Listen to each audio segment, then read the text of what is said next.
If you take a look, believe it or not, there are millions of true Orthodox all over the world who are confessing the faith.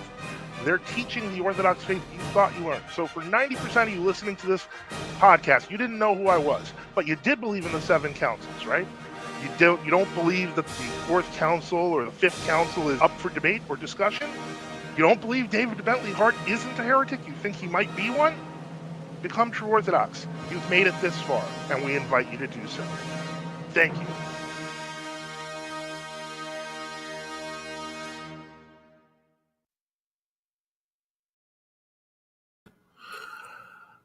Okay, so I just decided to try out the new intro, see how it was working.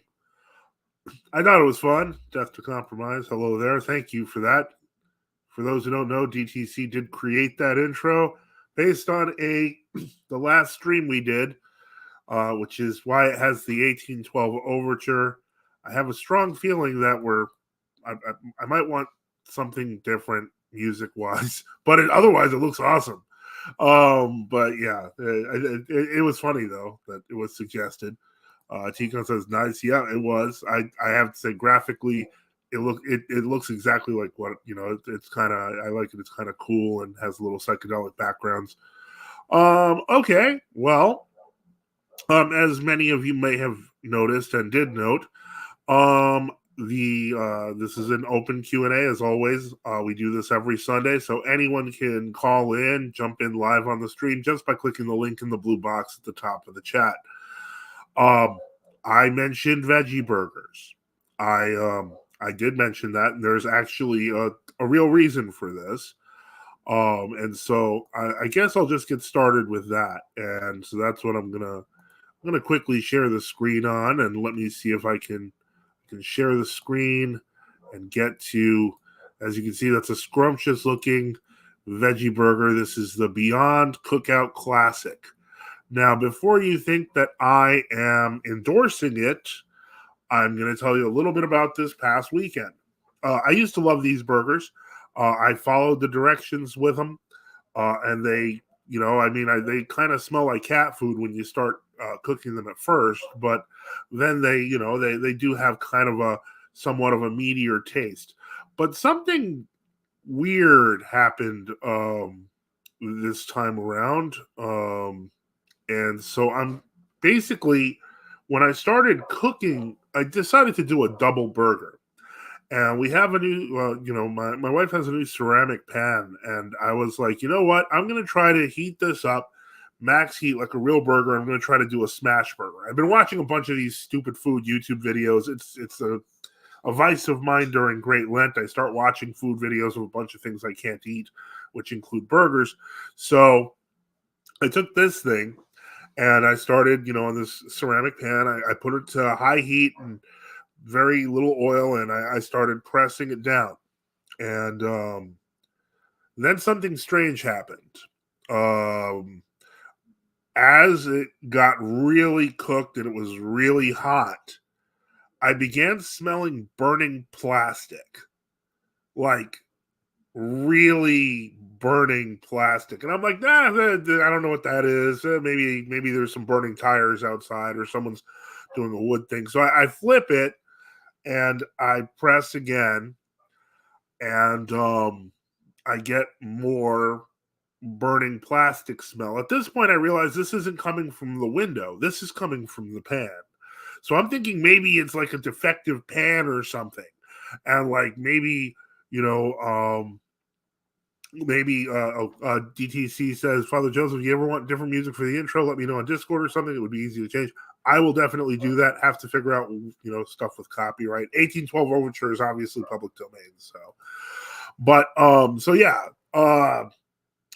I put aside the plastic and I dressed up my fake burger and I ate it. Didn't taste like plastic, so I was good. I felt all right.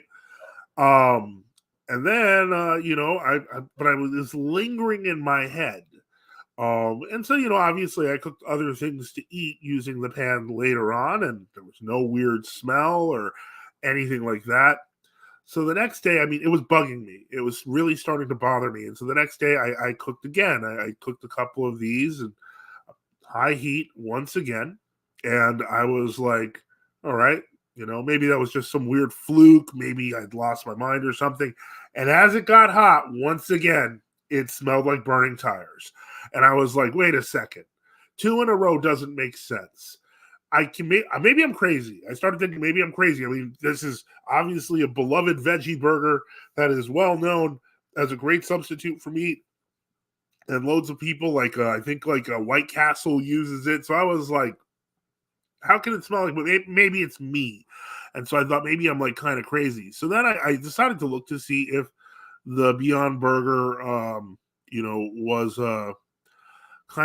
was this was a fluke of some sort. So what I did was I started looking up, does a Beyond Burger, and I looked up plastic thing to see what I'd find. I found this. It was a review, a very positive review of the Beyond Burger. And, and it was a very, very nice. And he basically says it tastes really good. But then all of a sudden I noticed this part, and it said, I set my induction top to 350 to reduce the possibility of burning. Even when the patty cooks properly, it gives off a strange smell. Because he mentions earlier, I forgot this part. He says, he cooked it at 375 degrees Fahrenheit, which is too hot for a Beyond Burger. And then he said it started to smell something similar to burnt plastic. And I was like, really? Well, now 2 people smelling burnt plastic is a little bit strange. Until I got to this from last year, and on Reddit, somebody was asking about a weird taste and a weird plastic taste, no matter how much they season it. The texture I don't think is rubbery, but the plastic kept being a thing, and it started really concerning me. Particularly because these burgers are relatively, they're not cheap. They're slightly more than ground beef.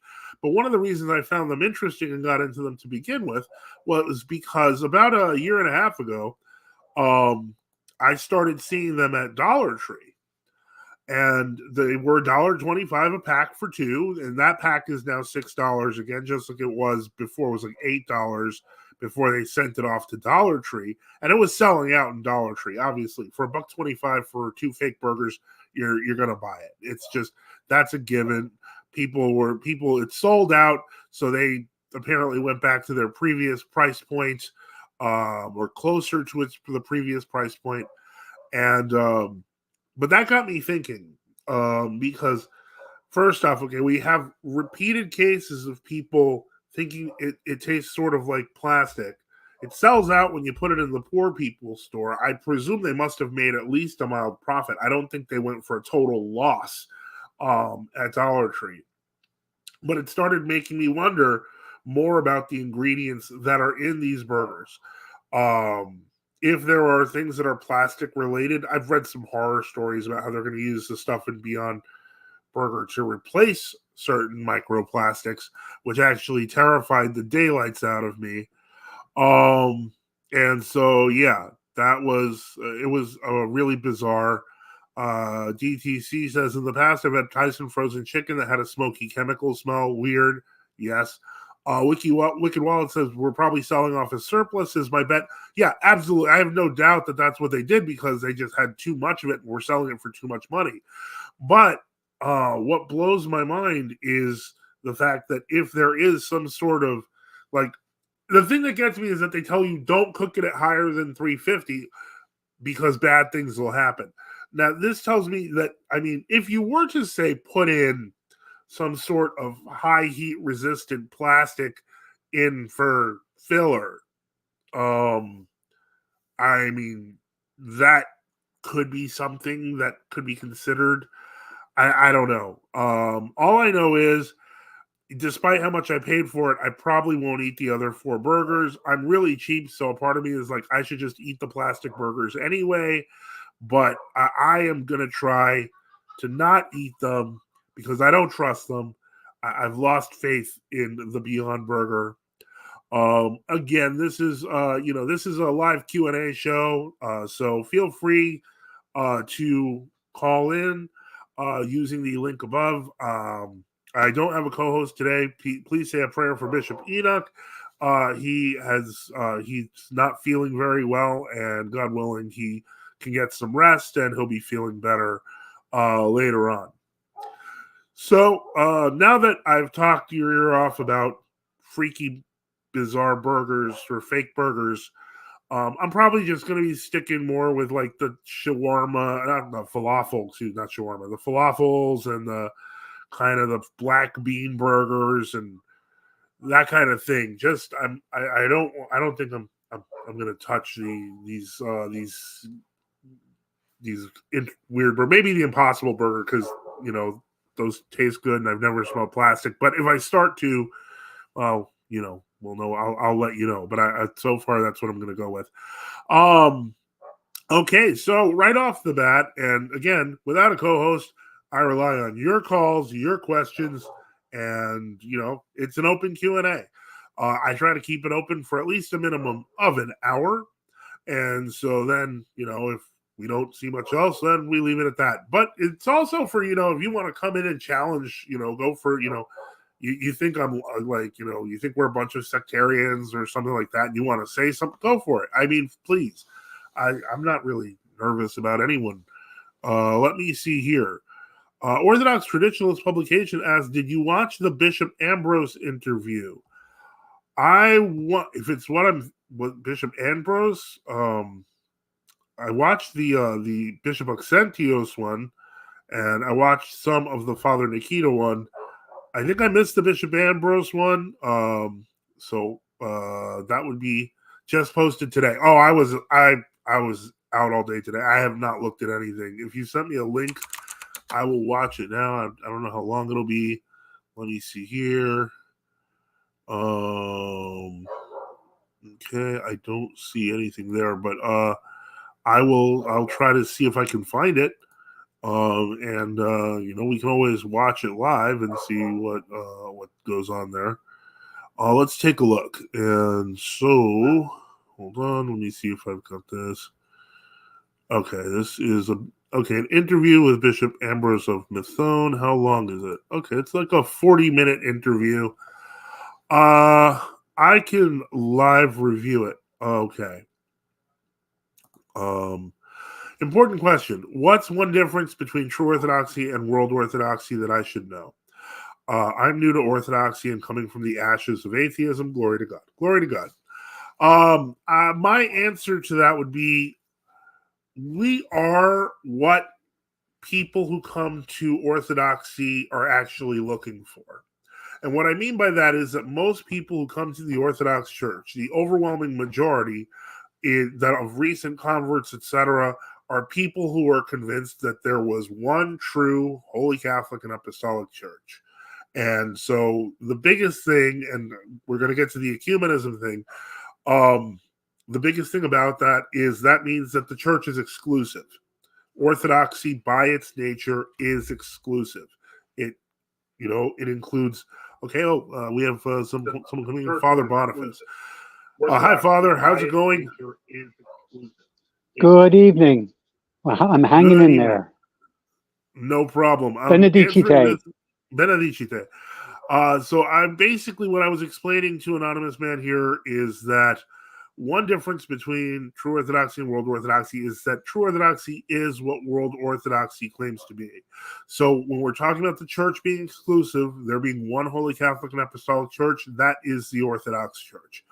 The biggest reason that people get concerned when dealing with world Orthodoxy is that even though that is the belief on paper, in actuality, you start realizing they start kind of recognizing other bodies as having valid sacraments, or that you can intercommune with them, etc. None of which should be the teaching of the church. Rdr John says, your blessing. May God bless you, Rdr John. And so the key thing we want to remember here is that ultimately, on paper, there is not really a big difference between them, but in practice, there is. The exclusivity of the church is what precludes ecumenism as a heresy, And so that is what the biggest difference is. And you'll notice that in the difference in attitude between Orthodox and heterodox bodies. It's so basically, if you're coming fresh, as you mentioned, you came from the ashes of atheism and you're just coming in.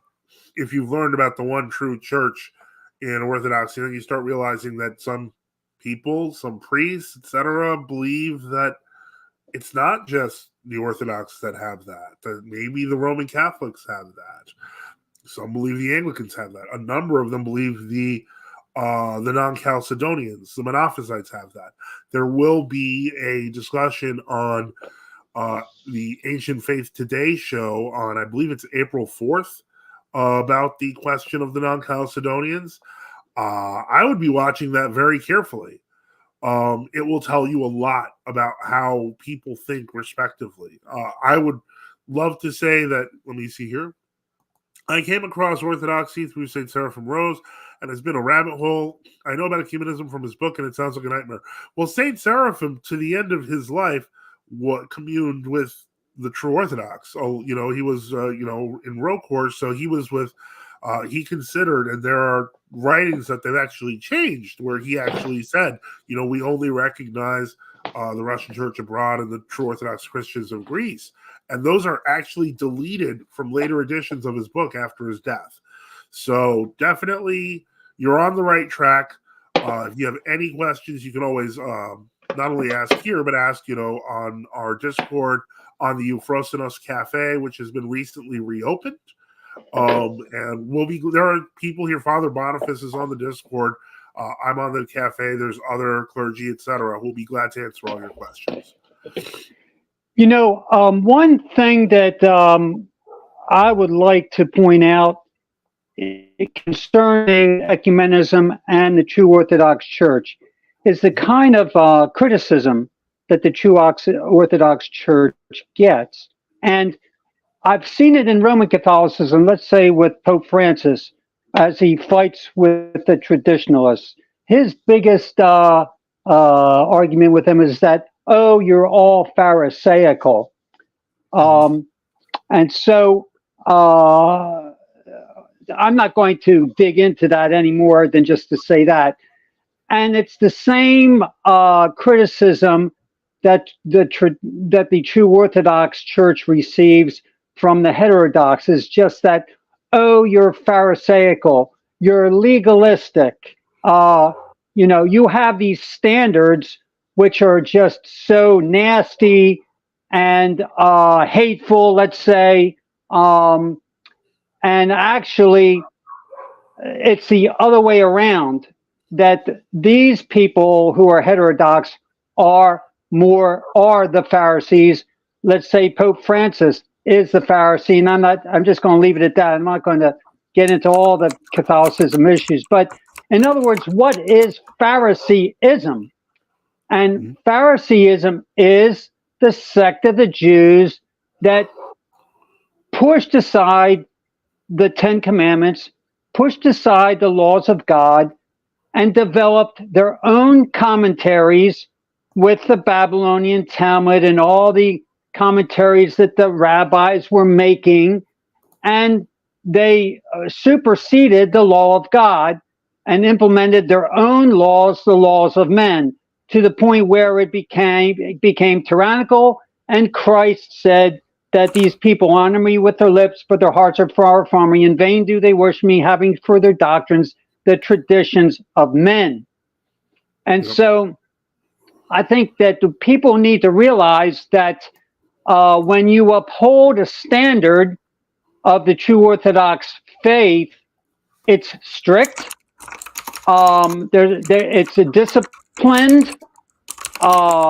It makes life difficult. You have to adjust, but it's all for your good, because we're so let's say weak and lackadaisical, slothful. We're disobedient, and generally we need to get in line with God, and God, it's not the other way around. And so people, you're going to face that criticism. And the thing is that when churches step off of the high standard, they are implementing their own laws. So when you become heterodox, you're turning away from the beautiful light of true orthodoxy, of right understanding of the scriptures and the commandments, and you're moving into the laws of men, you're moving into Protestantism, you're moving into compromise, and all of that waters down the faith and puts you in error and creates bad practice, which is so obvious. Eventually, it raises its head, and the problems that ensue in these heterodox churches are myriad, and so therefore they're paying the price for it. And so I think people need to realize when you're called the Pharisee as a Jew Orthodox, actually it's the other way around. They have substituted God's law for their own. And the shoe needs to be put on the right foot, and you need to tell the person, well, define for me what is a Pharisee, and show me. And otherwise, put aside your weak faith and realize that orthodoxy is true, it's beautiful, but it is difficult, and it takes some dedication and hard work and prayer and fasting and things like that. So, you're going to get that criticism. We get it. We get it all the time. So that's one point I want to make. Yeah, I will. It seems all the stars are dead. Melodium House agrees with you. He says, following one dude, no matter what he says or does or contradicts, is the definition of Pharisaical attitude. Exactly what Roman Catholicism is, following man rather than God. And so I agree with that. As always, it's a live call-in show, so feel free to call in live using the link at the top of the chat or ask in the comments. And so let me see here. Okay, I see that Anonymous Man and Death to Compromise are having a sidebar. That's great. Hopefully, you guys, if he can help him find the, DTC can help Anonymous Man find the original works. Esoterico77 says, what is the authority of the Confession of Dositheus? I am confused about its teachings on transubstantiation, temporary Hades, and especially the canon, because many Russian theologians say that the Deuterocanon is separate. Okay, it's a good question. The Confession of Dositheus does have, authority in the church. It's pan-Orthodox authority. I think what you're referring to is probably the longer catechism of Metropolitan Philaret, which does make the distinction between canonical books and teaching books. Now, keep in mind, it does not denigrate the deuterocanonical books. It simply says that they're taught to catechumens and don't have the same authority as the other books. But it's important to remember what they mean by that authority. And what they generally mean by that is that the textual authorship is beyond dispute. And so the Deuterocanon were considered a lower set of books, but they had equal value in terms of wisdom and in terms of teaching. They just couldn't be considered full canon the way the rest is.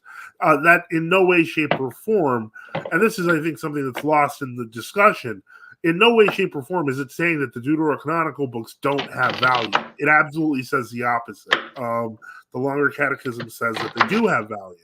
So when somebody says, "Oh, well, they're making a distinction," well, what value is the distinction? Are they saying don't read it? They're not saying that. They're saying the opposite.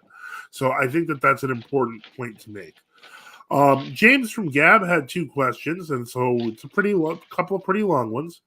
And so let me see. We start here. I was wondering what the true Orthodox view of contraception is. With exception, the World Orthodox tend to allow all non-abortifacient contraceptions.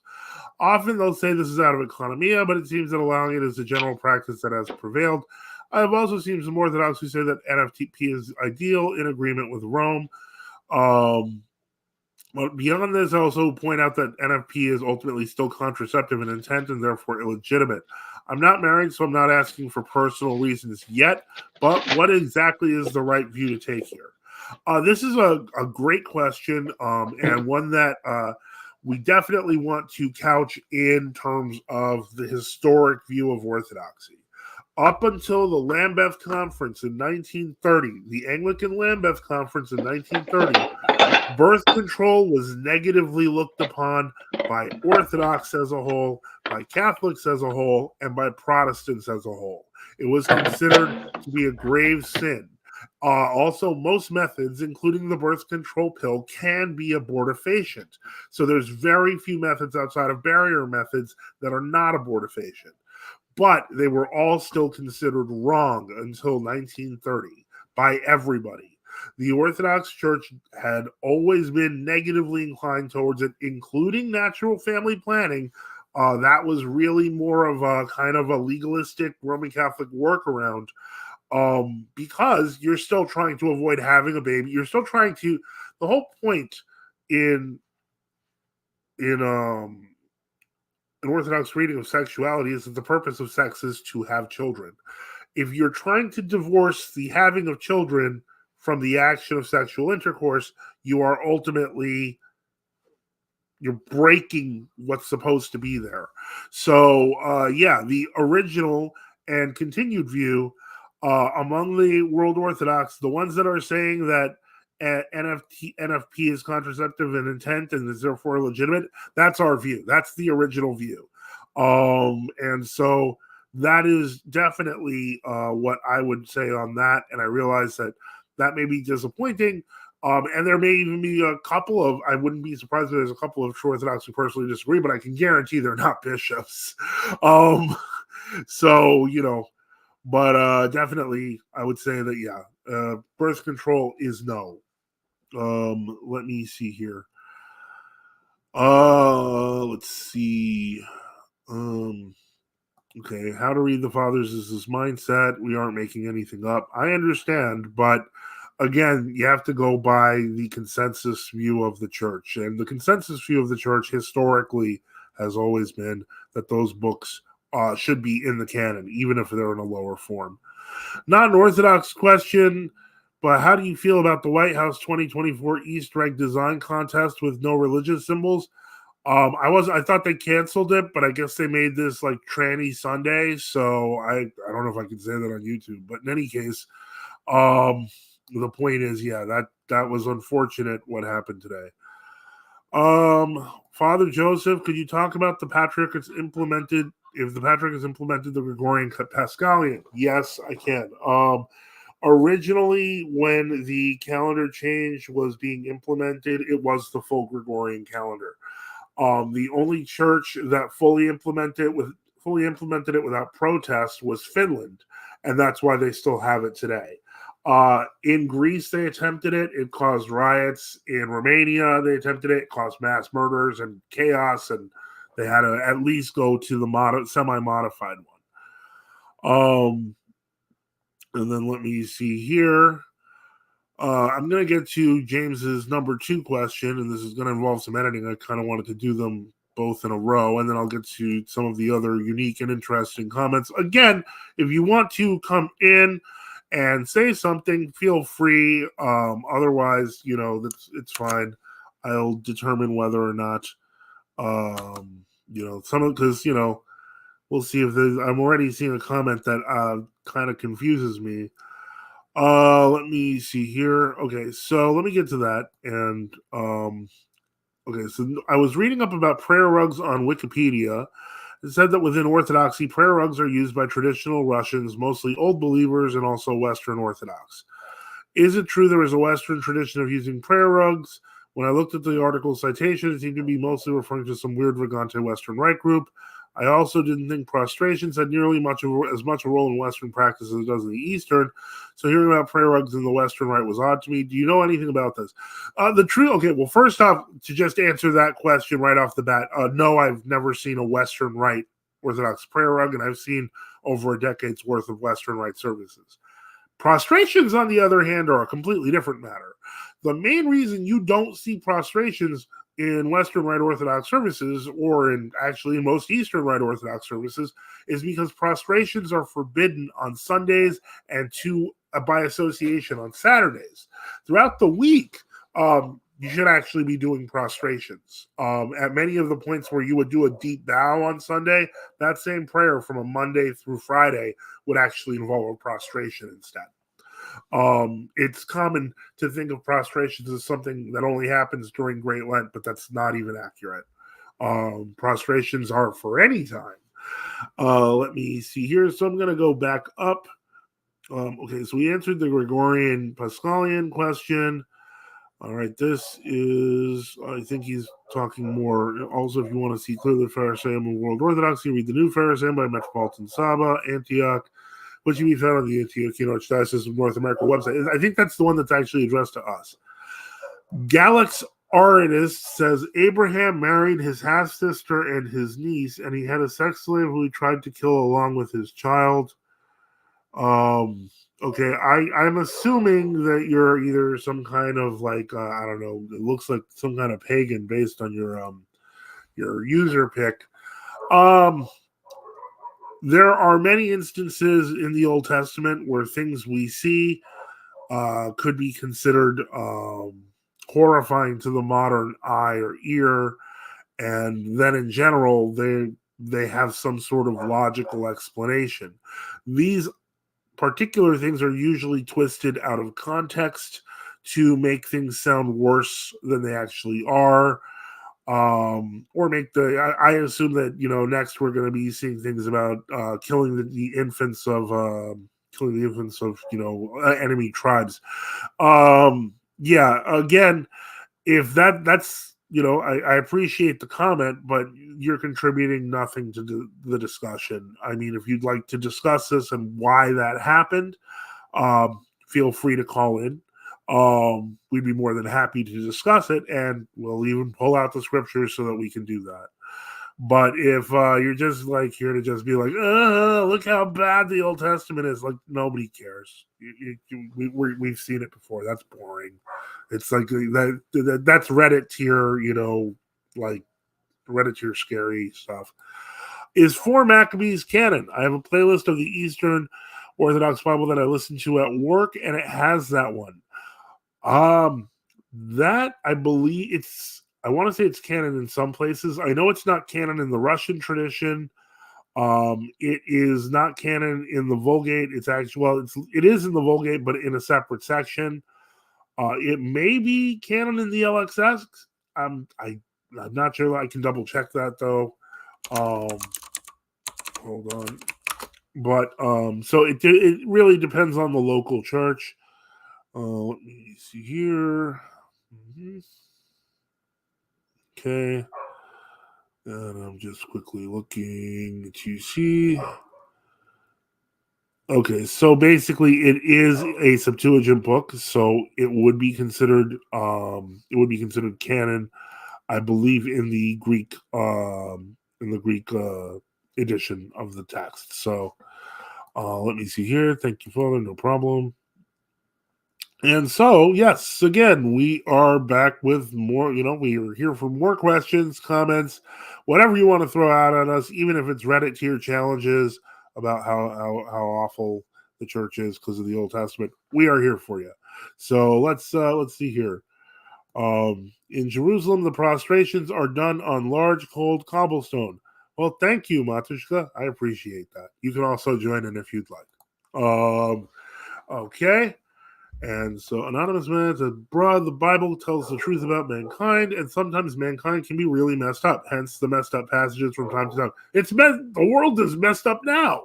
I mean, I think it was Jim, his apologetics channel, where he was kind of talking about the modern world. It was like, we live in Old Testament times. It's absolutely true.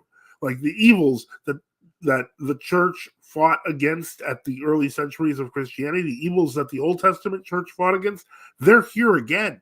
Like, they're here now. And we're supposed to love them and be like, this is great stuff. No, it's terrible. So yeah, Anonymous Man, we totally agree with you. Let me see here. And I'm looking here for more questions and comments. Again, Father Boniface, did you have anything you wanted to throw in for today, or how are things going for you? How's the building of the monastery going? You're on mute, Father. Okay, I think Father might have stepped away from his desk, but when he comes back, we'll ask again. In any case, so yeah, again, call in live using the Here, link at the top of here oh, I there you am. are. Oh, okay, Father. Yeah, Oh, I am. how are things going at the monastery? Well, at the Hermitage, huh? At the Hermitage, yeah. They're moving forward. I got some help on the way. Some Oh, great, cool, two are visiting the Hermitage, nice. and they're going to help do some work around it. I got to get it painted and then get the floor installed and then build me a rood screen and otherwise just a lot of work ahead, but definitely moving forward. And in the meantime, I'm just contacting people and talking over various things and trying to minister. And hopefully, when we get things up and running, we'll get some people come to visit, which I really look forward to. And so, I just appreciate the prayers of the brethren listening, and so that's the latest update. Awesome. Well, that's great to hear. So that's good. And I'm glad to see that there's visitors coming and it's looking very positive. Again, this is the live Q&A session we do every week. So your questions and comments are what make this kind of show happen. Just click on the link if you want to join in the top of the chat. And so then from here, basically, again, I'd like to, if we can offer up prayers for Bishop Enoch so that he feels better. And so let me see what else we've got going on here. I have been working on a few things on the cafe, and let's see here. I guess we can review this video with Subdeacon Nektarios here. It's about 40 minutes long, and we'll see what if we disagree or agree with everything.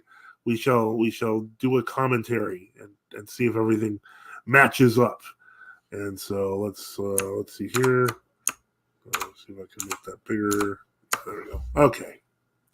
All right. So I'm going to share the screen, and we're going to live review this. So it should be interesting.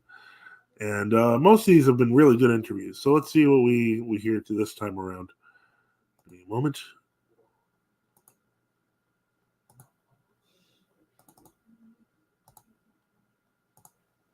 Awesome.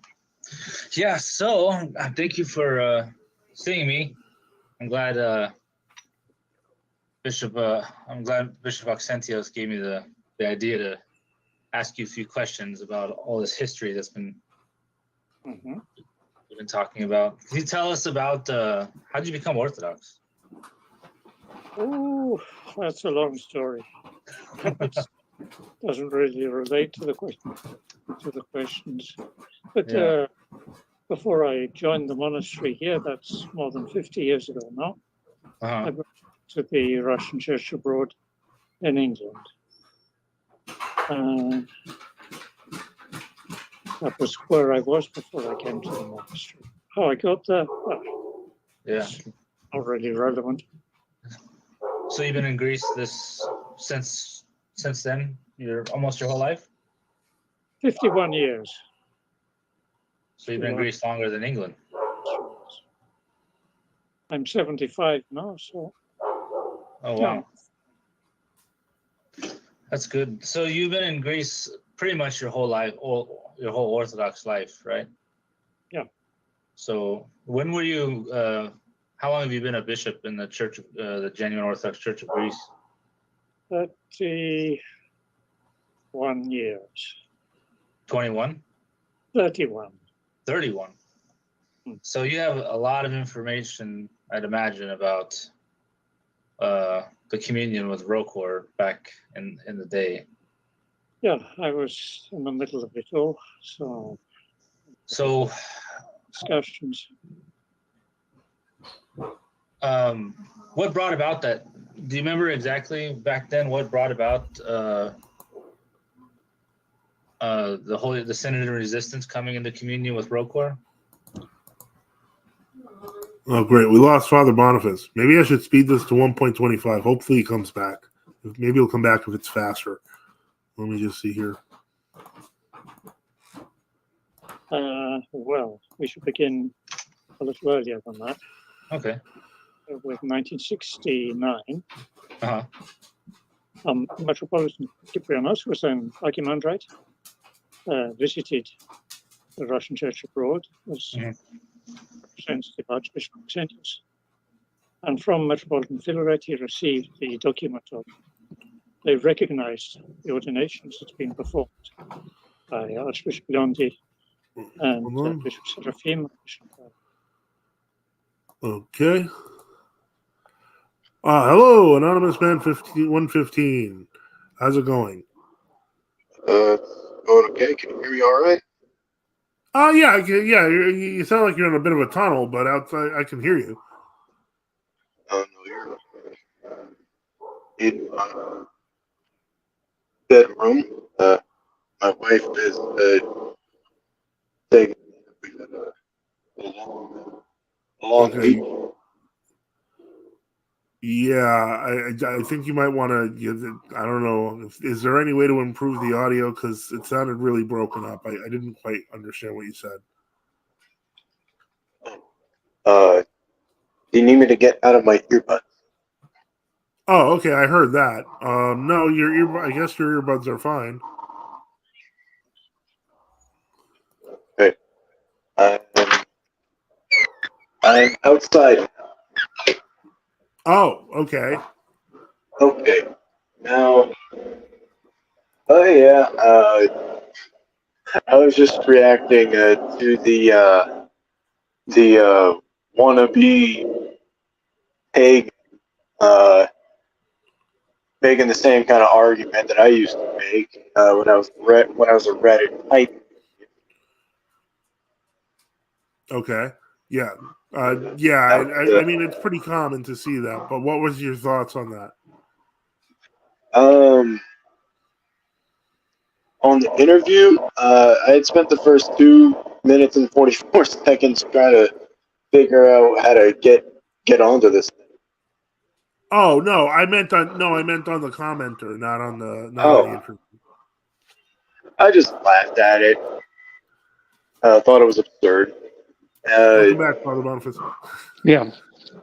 But yeah, the point is that I mean, in particular, in the Book of Judges, these a few particularly disturbing passages, but at the same time, it's like these people watch a bunch of serial killer stuff.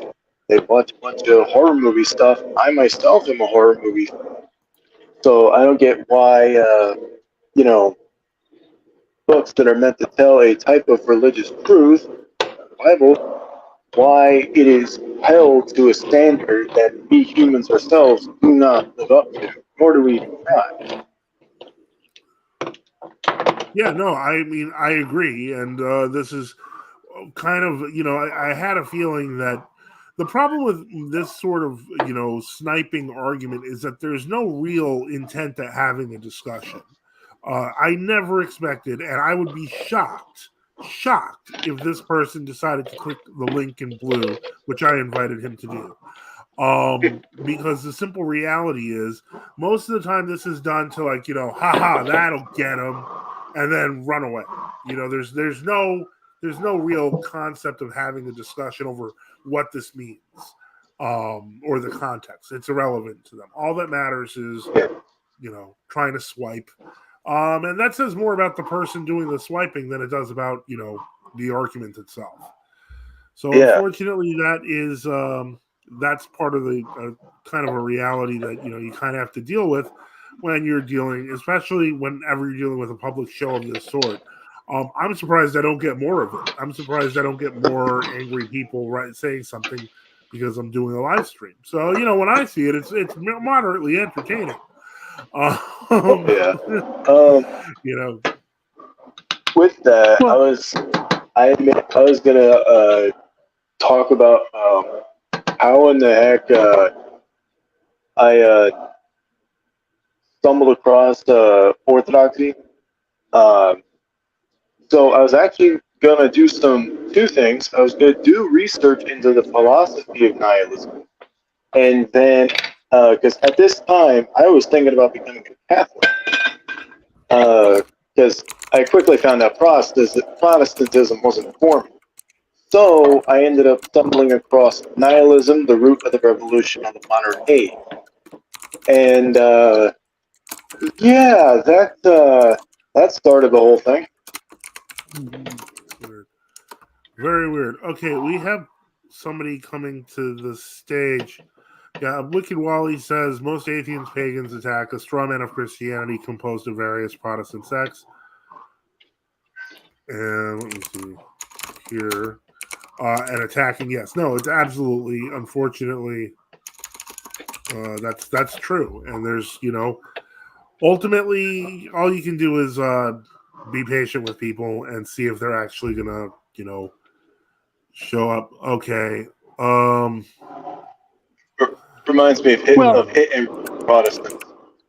A lot of times when people listen to Alexander Hislop, I think a lot of times they believe that Christianity takes its formation from the world instead of the world taking its formation from Christianity. In other words, when God made man, man saw the world from the proper viewpoint. Sin entered in. Hello? But yeah. Hello? Hey. Is this working? But I think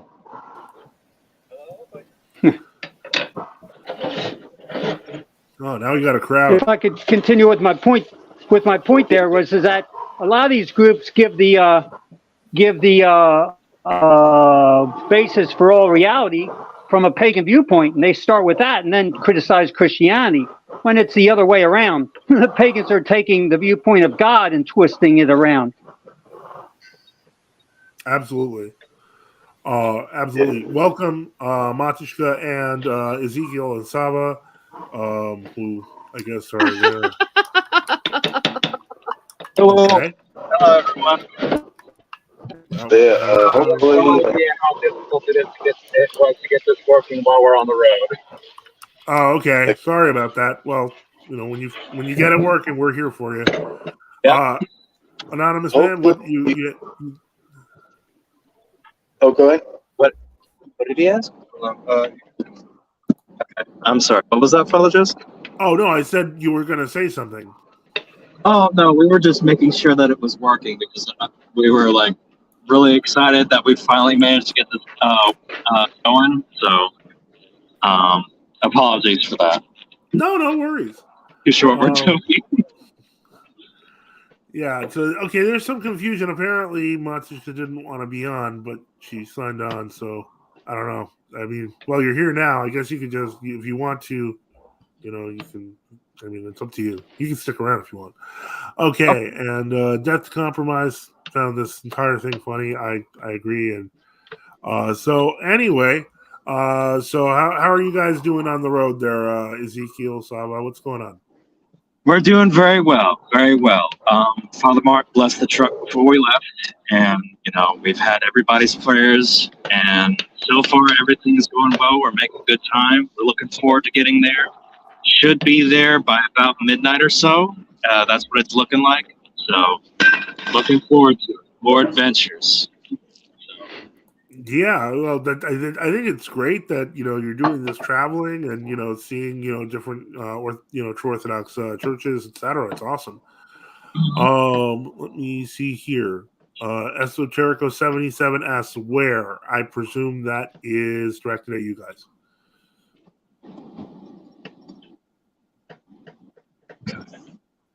Okay.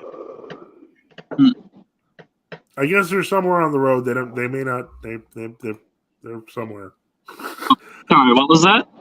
Oh no, I guess Esoterico 77 asks where. So I presume he's asking where you are. Oh, we're close to Tampa, right? 100 miles north. Yeah, we're 100 miles north of Tampa. Oh, okay. Wow, that's pretty cool. So you're not far from Father Boniface. Nope, that's where we're headed. Oh, okay. Okay, very good. So that's that's great. So I guess Father Boniface, I guess these are your future guests. Yep, that's the plan. Yeah. I've been getting the camp ready to receive them. Sounds good. Awesome. Yeah, All right. we're really looking forward to this. We've been planning for this for like 2 weeks since the start of Great Lent. A whole 2 weeks. A whole 2 weeks, yes. I told him this morning we have to call into the show while we're on Did you have a question?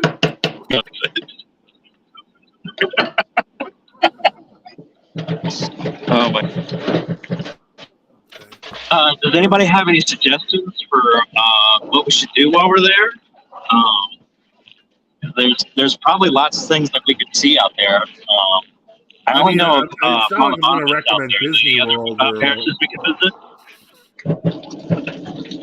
Any other parishes? Yeah. We're going to be there for about a week, so. Well, you're looking at either over in Tampa or I think Clearwater.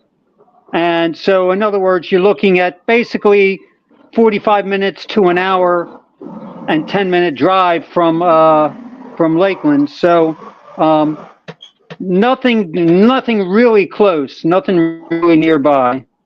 Yeah, I mean, outside of the GOC church in Clearwater, which I think would be one day, they're very True Orthodox parishes are really spread out in Florida because Florida's a really big state. Yes, it is. Like it's the size of Greece. Are there true Orthodox parishes in Texas? Because ones nearest to me are Antiochian, although the Antioch priest that I'm in contact with said that he's not a fan. One, he's not a fan of ecumenism, and he seems to be a pretty good priest. So, are there any true Orthodox priests in the Antioch section, or is that one just entirely? Did you say Antioch, Texas? No. The Antiochian is the autocephalous. I see what you're saying. The Antiochian Church. Okay. Well, there are true Orthodox churches in Texas. One of our priests in Texas he was in the chat a little while ago. And that, our Father Antonios. So we do have parishes in Texas. I don't want you to be disappointed.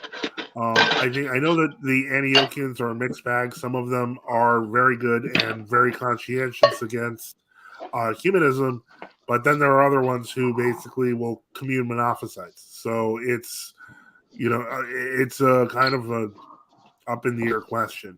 What I don't want, and that's why I phrased, assuming you're an anonymous man from earlier in the chat, true orthodoxy is what people are looking for when they look for orthodoxy. So if you do find yourself disappointed, well, you know where to go. But depending on where you are in Texas, I can see if we have anyone or who has someone available. Like, are you in the central Texas? Where are you there? Central Texas. Central. Okay. I've been looking for a nearby parish for a little bit since I actually firm on Orthodox, because I've been struggling between Catholicism and Orthodox once. Okay. Well, someone said there's a parish outside Austin. I'm not sure which parish that one is, but if somebody wants to chime in with more details, please feel free to do so. But yeah, as I said, if you're coming to Orthodoxy looking for the true church, the question of World Orthodoxy or True Orthodoxy will eventually solve itself. Just don't give up on it if you find yourself disappointed. Okay, Evlona said it. Okay, so that's probably Bishop Aaron. That's in Holy Annunciation in Liberty Hill. That's Archbishop Aaron. Oh, him. I was in contact with him for a little while, then I lost contact. So hopefully I can get back into contact with him. Yeah, no, he's in communion with us. We think he's great. I'd love to have him on the show sometime. He is recently more active on the cafe and on GOC Wiki. So you might want to try to reach out to him. I can try to find a number if you want. I have the number of the other priest. I forget his name, but and I might be able to find Father Irenaeus' number. I know I called him once. Yeah. So I'm gonna look through my call log. Okay. Yeah, he has a website called pillarofTheTruth.com, as well as annunciationtx.com. And there's contact information for him. I have his email. But in any case, he's pretty accessible. Yeah. So yeah, I would definitely reach out to him and see what about service time, so on and so forth. Yep. Somebody says we need. Esoterico says we need a parish in Dallas so bad. Yeah. But if you have work with what you have, move forward. That's the main way to do it. But yeah. So a question I have for you guys is this: how do I exactly go about sharing Orthodoxy with both my in-laws who have a wide variety of religious interests, ranging from pagan to Buddhist, to my own family, who are, I can only describe them as religiously apathetic. Okay. I think you'd have. I think you'd have a little more luck with the in-laws because they seem to display more of an interest in stuff. With that sort of thinking, you're gonna have to be patient, but also be open in presenting things about Orthodoxy. There are many of our practices, etc., that I hate to say this, but for non-Christians look kind of intriguing and may spur on deeper interest, sometimes even for the wrong reasons. For the apathetic, the most you can do is talk about positive experiences you're having in Orthodoxy and hoping one resonates with them. Because in order for them to care, for the apathetic, you're going to find the question is, what's in it for me? And the answer, a lot of sacrifice in the hope of attaining salvation, is not necessarily what they want to hear. So you have to be patient, and with them you're going to have to pray, but just focus on telling them positive things about what you've experienced to see if something resonates with them. I would also say that well, go ahead. Oh, okay. I was just going to ask, are you trying to get these people to come to the church, or are you trying to have a better relationship with them and have them be more cool with you being Orthodox? I would say, in particular, with my in-laws, because I have more contact with them than my actual family. It's more so. I would love for them to get into the church, but I understand that. I understand that kind of thing. That's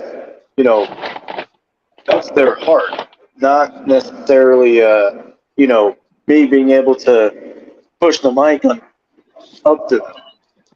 So I don't know. It's more so just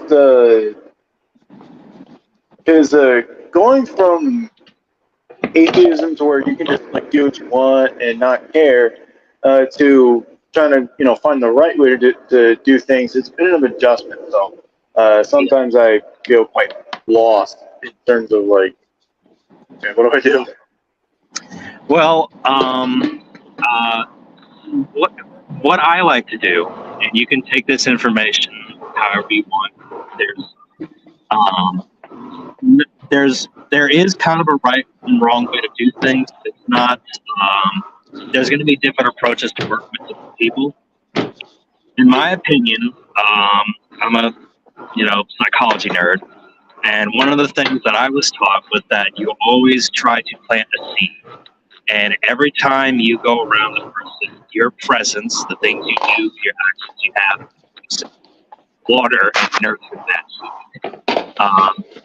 Something that you do slowly, it's something that you do patiently, and it's always something that you do with love.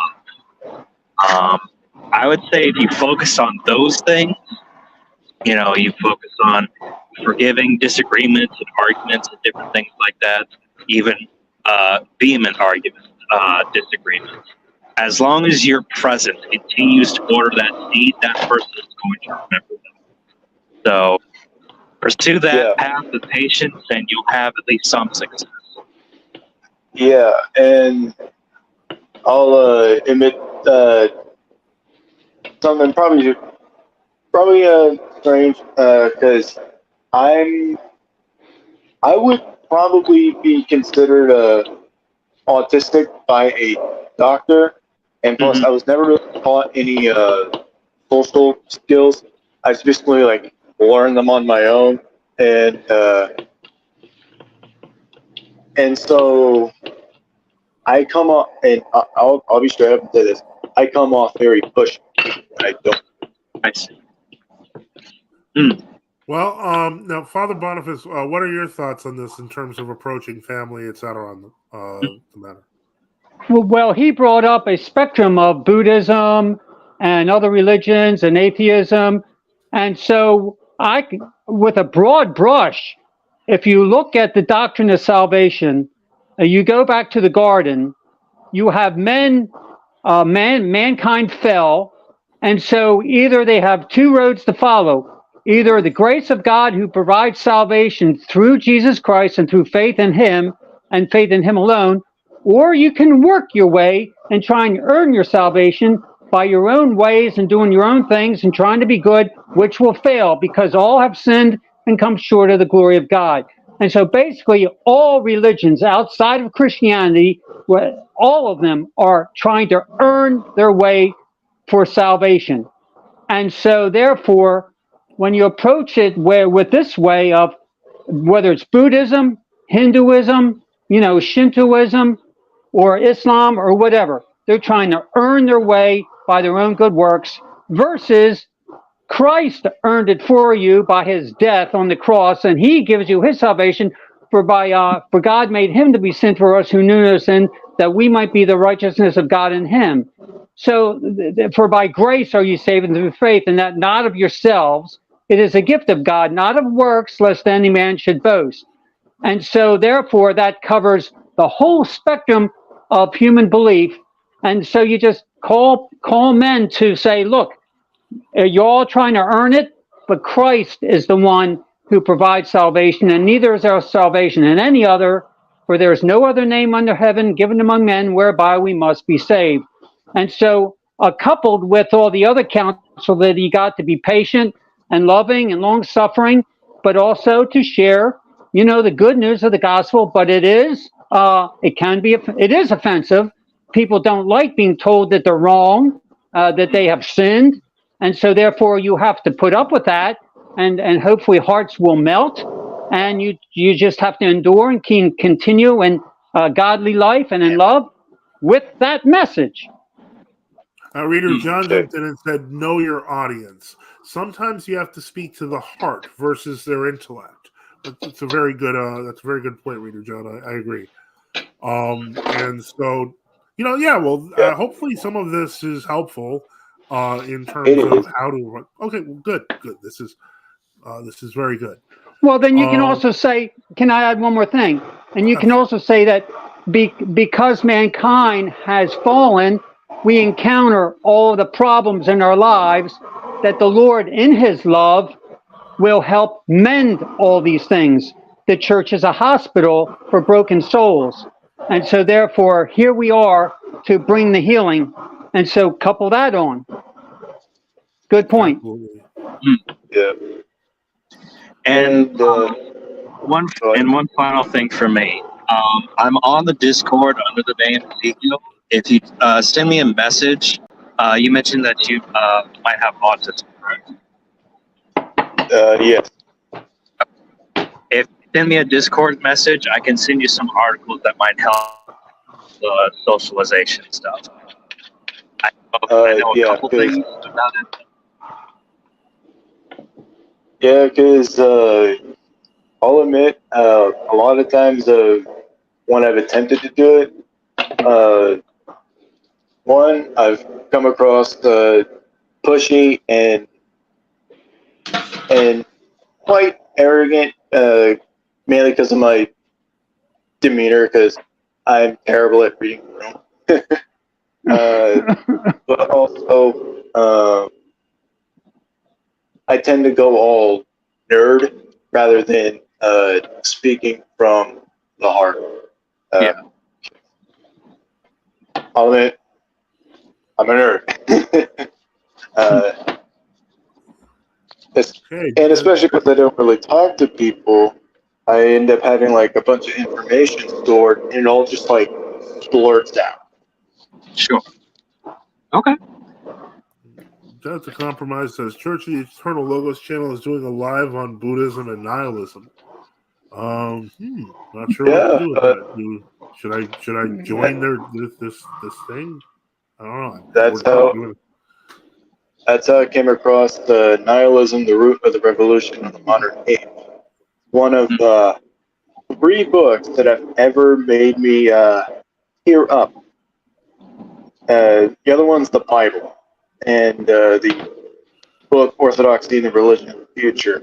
Mainly because I grew up in one of those charismatic churches. You guys know about those? Yep. And I hated it.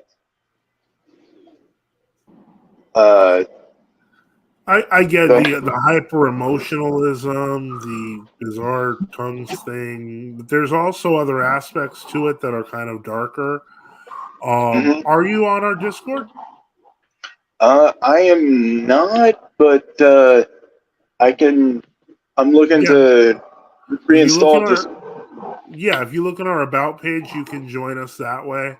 Also, for everyone who hasn't joined yet, feel free to join the Euphrosinos Cafe at the euphrosinoscafe.com link, because it's growing very quickly, and it's coming back. It's was a classic site that's been around for many years, and it was off for a few years, and it's coming back very quick.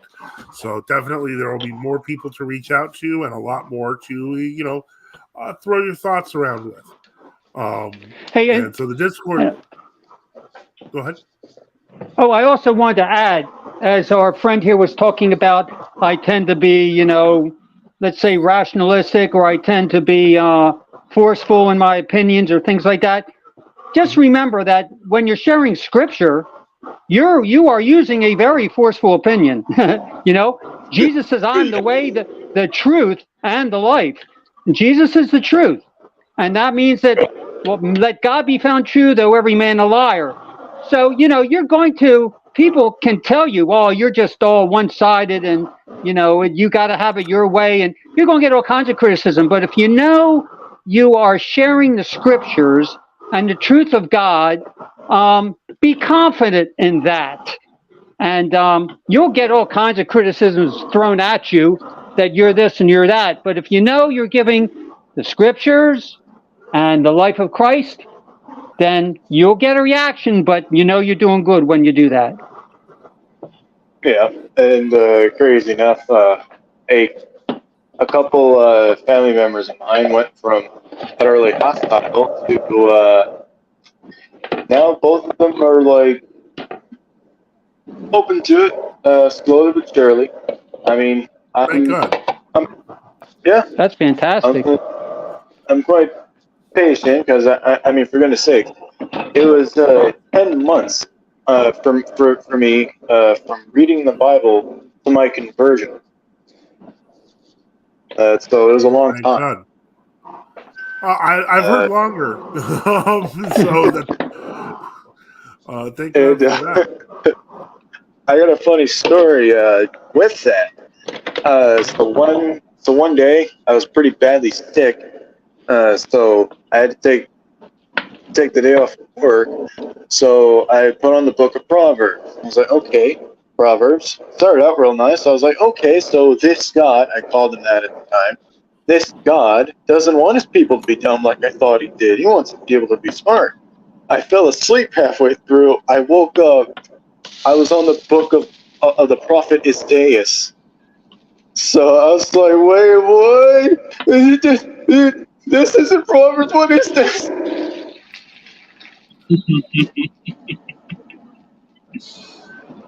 Yeah. Sometimes it's just that one verse that changes everything. Yeah, Indeed. and that, and also nothing more terrifying. I think I was on the section of like the judgment of one of the nations for idolatry that they were doing. Okay. So I woke up to that. But Right. but yeah. So Well, one more thing. Go ahead. Well, continue to do the good work and be in prayer, and then get counsel from your friends. And you've got counsel here on this program. Keep in touch, and you got questions, you got experiences, you got encounters that you had with people that bring up questions. Get in touch, talk it out, and and grow in your experience, and you'll be blessed because Jesus said, "If you acknowledge me before men, I acknowledge you before the Father and His angels." And so, Hey, when you, yeah, that's a nice thing to know. yeah. And one final thing.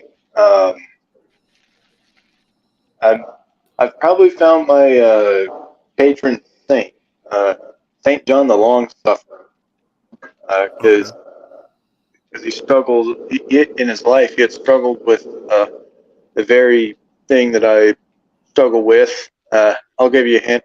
I'm a man. I'm 23. That's probably all I need to give. Yeah, no, I understand, and that's definitely it's definitely hard if you are a single man. I assume that you sound like a single man. I'm actually married. I got married and then yeah. Okay. I got married before. But yeah, so I got married at 19. Okay, you're breaking up a little, but okay. So if you're married, I mean, the usual thing with a young single man is that, or a young man is that usually it's they have desires. But if you're married, that shouldn't be a problem. More I mean, so the less of a problem. the it's more so because I store a lot in my brain. I deliberately did a little bit devious things in my teenage years, and I'll just say Satan's had it out ever since I stopped being an atheist. So he's trying to use those things against me, but God willing, by the grace of God, conquer these things. What's your first name? My name is Sam. Okay, well, Sam, you're in my prayers that these trials will be kind of released from you over time. You have to continually fight and be vigilant. You're in spiritual warfare, Sam, and so that one book, what is spiritual warfare? Who wrote that? Are you talking about spiritual warfare? You don't. What is it? Unseen warfare. Oh, right? Yeah, I think that's Saint Theophan the Theophan the Recluse. Yeah, yep. Yeah. Pick that book up, Sam, and okay. The good counsel about you're in warfare. You got demons. You got to learn to fight them and kick back. And so your prayers and fastings and keep on keeping on and keep in fellowship with the true Orthodox Church too. Very important. So look into that book too. Oh yeah, and I was just gonna say on a couple other saints that I think are pretty cool. Paisios the Athonite and Saint Gabriel of Georgia, especially Saint Gabriel of Georgia. Well, Gabriel of Georgia is Elder Gabriel of Georgia is a very interesting case, as I have brought up actually many times on this show in the past. He bears a lot. His life bears a lot of similarities to a certain catacomb saint. A certain catacomb elder that many recognize as a saint as well.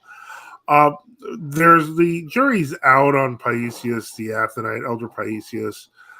He was glorified by the ecumenical patriarchate. A lot of the things he said are very, very good. Unfortunately, they can be gotten from virtually any desert father, etc. But the thing that's different for Elder Paisius, and part of the reason why I think they promote him so heavily, is because he was glorified by the ecumenical patriarchate, and he suggested that people stay with it. Some true Orthodox say that that's not exactly accurate, and that his life has been kind of written over by ecumenists, which he was against ecumenism, even though he wasn't against leaving ecumenical bodies, which made no sense. But he is an interesting elder. Elder Gabriel of Georgia strikes me much more like what we're used to in terms of catacomb saints, to the point where his life is very much like I've got to remember his name. Elder Gennady Sakach, Elder Bishop Gennady Sakach, in which they both kind of even had similar asceses. But so yeah, they are interesting, but I would stick with good old fashioned saints. One thing that's great about Saint Theophan the Recluse is unseen warfare. One thing that's good about Saint Ignatius Queen Shannon of the Arena is that these are eternal kind of truths that have kind of become. We read these in Great Lent. Saint John of the Ladder. We read the Ladder of Divine Ascent by Saint John Climacus. Because of the fact that these truths stay the same forever. People often are told, especially in World Orthodoxy, to only pay attention to recent elders. Well, the recent eldress Gabriella Papirani that the EP put out said that Hinduism and Christianity are the same thing. So this is part of why they push for recent elders, because some of them are not real elders. On that, somebody asked, I heard the elder Ephraim asked Petrus of Astoria if he could come under him if he did it.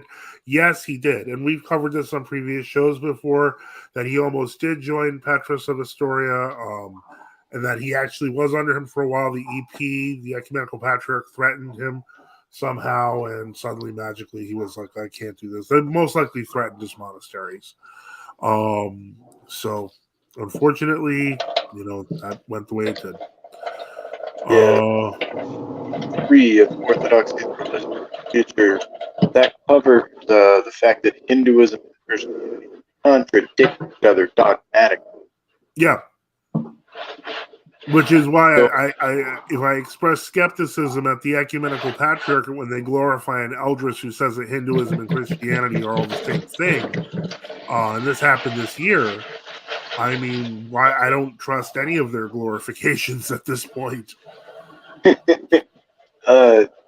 you think that's why they haven't glorified Seraphim Rose officially? Yeah, no, his life literally, he refers to himself as True Orthodox, tells people to go to True Orthodoxy and lists True Orthodox churches to join. And they've been whitewashing that out of his life for a long time. I think Death to Compromise mentioned how to find some of the older stuff. But yeah, that's part of the reason why. Because if they did that, they would be contradicting themselves. Now, granted, in some cases, they have successfully done things like that, like with Eldris Mirti Disa, who was glorified by the Greek Old Calendar Church. They basically used her secular name and said some lady had a dream that she's really in heaven under her secular name. And Orthodox Traditionalist Publications as a Diocese of Paris called her heretic, speak volumes. Absolutely true. That's the New Calendar Diocese of Paris. So Esoterica says if we need the reason to understand the older fathers, we're back at Papist development. Seraphim Rose and How to Read the Fathers is super clear that it's all one voice. That's why the church is one. Absolutely true. Matishka put up a preview of the book Unseen Warfare, so definitely click on that link if you can. Heck yeah. And so let me see here. So definitely, yeah, these are good. These are good things for Lenten reading that help stabilize us. So you'll hear people say Unseen Warfare. They'll say the Ladder. They'll say the Arena. Every Great Lent, and it's because sometimes we go back to these books because there's always new value and new insights that we didn't catch the first time. So, what is the so what's the difference between the old calendar, the Julian calendar, and the Gregorian calendar? I'm completely unfamiliar with that. Yeah, okay. Well, first off, Father Boniface, I'm not sure what work you're doing now, but people think you're doing dishes. So, let me see. I'll mute my mic a little bit. Okay, yeah. If you while you're working, just mute your mic. Sorry about that. No worries. Okay, now the difference between the Julian calendar is the calendar the Orthodox Church was all using until 1923, with some exceptions in the early days of the church. The calendar question by Father Basil-Sakis is a fantastic work on the subject.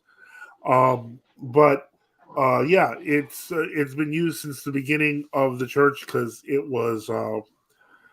it's from time immemorial. It's what we've used. The Gregorian calendar was introduced in 1582 by Pope Gregory the 16th, I believe, or 17th. The Orthodox countries, Protestant countries, originally resisted it. Protestant countries, due to commerce, one by one started falling. Even, like, for example, George Washington's birthday is on the old calendar. And so, that continued until 1920. The ecumenical patriarchate basically said we're going to come up with a common calendar to join with the heterodox in prayer, and they came up with a revised Julian calendar, which was basically the Gregorian calendar. And so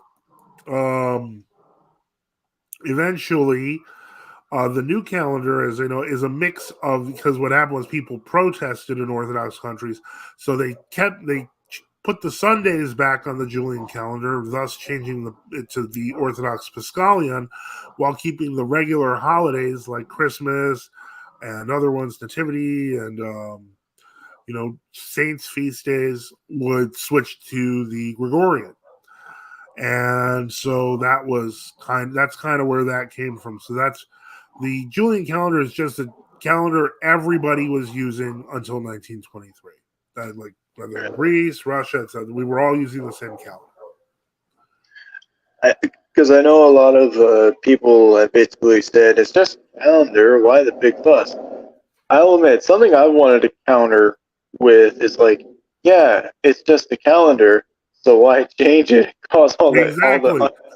For everyone who says, well, what's the big deal? Well, why did you change it if it's not a big deal? And that's always the question. That's when you'll see the real face come out. So yeah, definitely. Let me see here. Rdr John, how's it going? It's going well. Glory to God. Well. Oh, okay. I hope everything's okay. Did you have any comments or concerns, or how are you doing today? What do we have to offer today? Well, I have nothing to offer. I know nothing. I just we're glad you're here. So glory to God. I was just gonna tell the young gentleman, you sound a lot like me when I first even approached the church many years ago, and I just want to pass on a bit of wisdom. Don't stay too much in your brain. You might want to work on your heart, because I thought I knew everything about Orthodoxy and wanted to share it with everybody around me. Well, my version of sharing was beating people over the head with it.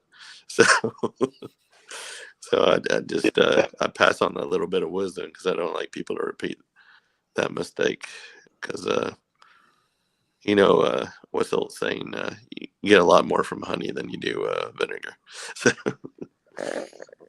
Well, thank you. That really helps out quite a bit. We're all rooting for you here, Anonymous, man. Yeah. I know how hard it is to be on the precipice of a major decision like that.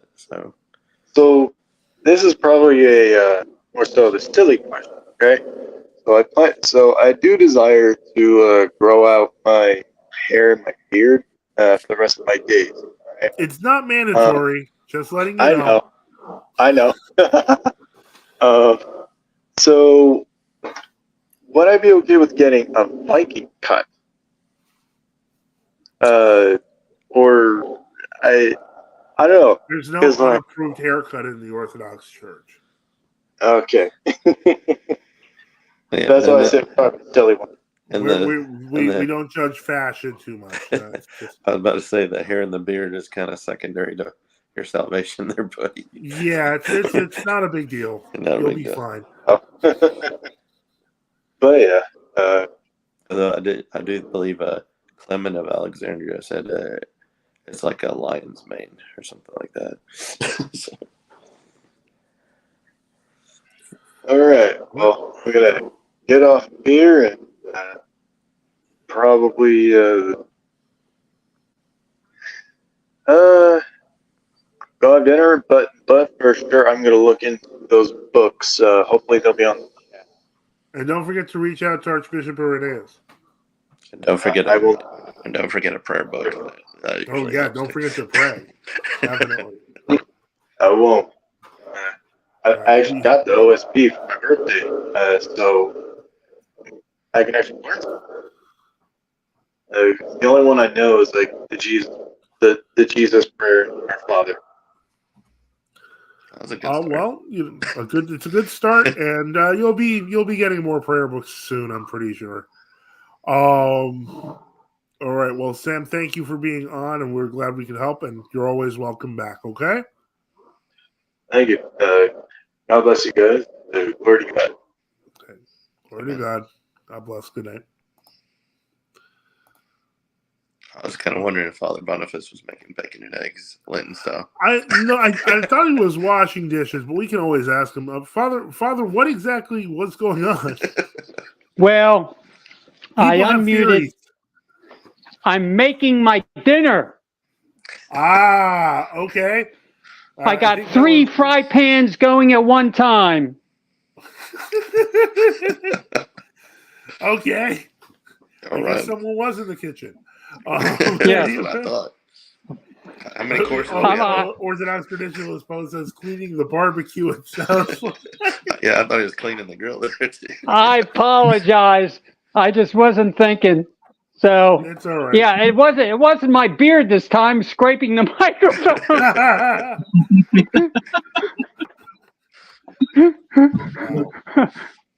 So, by the way, the 1812 overture was awesome.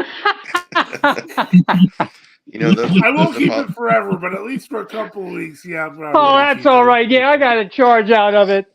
I know that's I'm really contributing. Now I know I'm really contributing. Those Impossible burgers are better with a char grill taste to it. The Impossible, I don't know. I haven't had a problem with Impossibles. This has only happened with that Beyond Burger, and it's so freaky. Oh, yeah. But I'm gonna try with the Impossible. If it happens again, okay, we got Esoterico 77 coming in. How's it going? Good, man. Good. I just had a question, kind of what Rdr John was saying about honey and vinegar and this sort of thing. Or whiskey and bourbon. I might have gotten it wrong. Yeah, because I'm trying to work on way too many people right now who are sort of expressed interest. I hate to cut you off, but may I cut you off for a little bit? Oh. You don't work on anybody. The Lord does. Oh yeah. You're the vessel. So just remind you.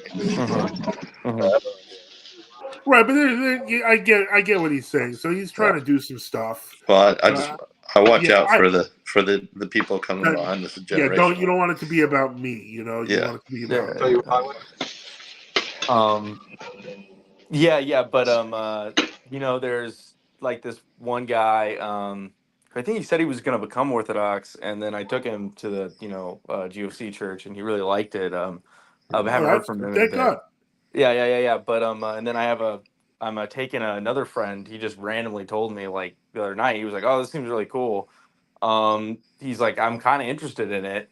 So I'm gonna take him to Cowell Skills. So that's because I'm going with my priest. And I don't know. We'll see. We'll see. But the main thing, it's very. yeah. The simple reality is, no better lesson has been learned for me at the very least. Honestly, is that this has less to do with us, and it has more to do with us being there at a particular moment in time. And what I mean by that is, it's everywhere. We're hearing it all over the place. We're the lucky, unlucky, I don't know how to put it, recipients of a massive amount of interest in true Orthodoxy. So we have to take advantage of that. Keep bringing everyone to the church. Keep bringing, this is, it's happening, and I mean, I see it every other day. We just have to roll with it and just keep on bringing. Yep. All right, come on down. Yeah. So that's I guess. But my real question was about specifically like my mother, right? Okay. Because she was like sort of interested in it because I was at this Western Rite church and she kind of like liked it. She really liked the priest there. And then she went to this OCA church with me, and there's other things going on. It just wasn't, it really didn't work. It kind of just like left a bad taste in their mouth. And then I was like, okay, whatever, I wasn't. But the thing is that my brother converted to Catholicism and my mother grew up Catholic, and now she's like talking about going back to the Catholic Church. And like I'm like, okay, like I don't like try to like fight it or whatever, but specifically like she'll make a point of being like everyone is one church. Like she makes that very specific. And I'm like, I don't want to say like Father, your father, the frying pan. I thought I had muted it. I'm sorry. Okay. Yeah, and It's not. I try not to argue with her much about anything, right? But sometimes she'll be specifically like, oh yeah, we're all one church. Like I could be everything. Like I could be Catholic and Protestant and like all this stuff. And I don't know if I should be like, wait, hold on, like no, you know what I mean? Because she knows that we're kind of exclusive, and she like really does not like that, and it like really really irks her. But that's very she's coming. Yeah. But she's I mean, you're gonna ultimately what it comes down to is, and I think that your mom is clearly swayed by your brother's movement, etc. You're gonna have to be honest with her, and you can say, "Look, Mom, I love you, but no, not every church is one church, and you're not part of our church. That's not how this works." Let me ask you a question though. Was your mom really into the church, and then sometime in her life she became very nominal? And now she's rediscovering her Catholicism? No. So she was raised Catholic, and she was like, she didn't understand the theology, but she was like not. She was more than nominal. She did have faith, and but she really didn't understand a lot of it. And she didn't understand the Bible or anything. So in a And then sense, she could just be cheering on your brother, like kind of her own past. Yeah. Yeah. Well, she became charismatic, and then she kind of started going to like there's like one Catholic church that was just really really good, or at least was super pretty, you know what I mean? It was when she was living somewhere else for a little bit, and she was like, oh, hold on, like it makes sense now, like this sort of, she can sort of see like the liturgy and everything. She was kind of done with all the megachurch stuff.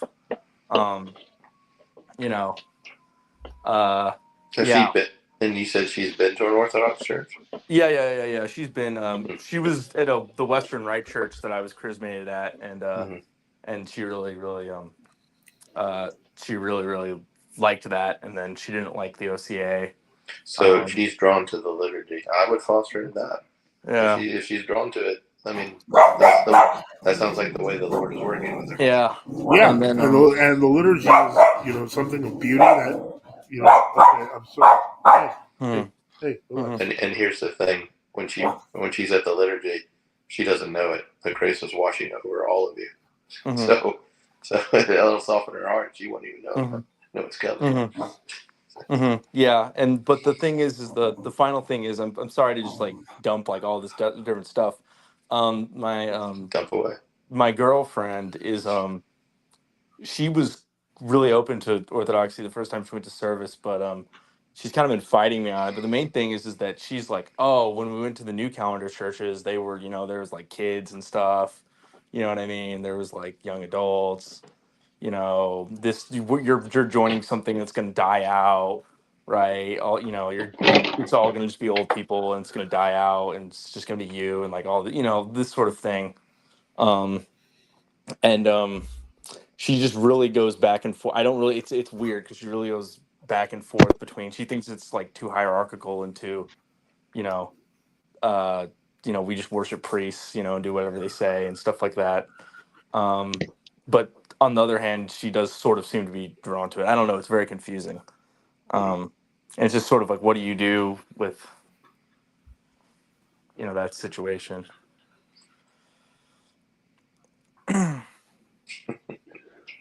Well, if she is having a problem with hierarchy, then that's kind of a red flag, because she'll have a problem with your hierarchy as a future husband, let's say, and authority in the house, and who's ruling the house. Yeah, that's what I'm about to say. Yeah. That doesn't stay in church. That's a love of the world, and in the sense that the fallen world. You see what I'm saying? Yeah.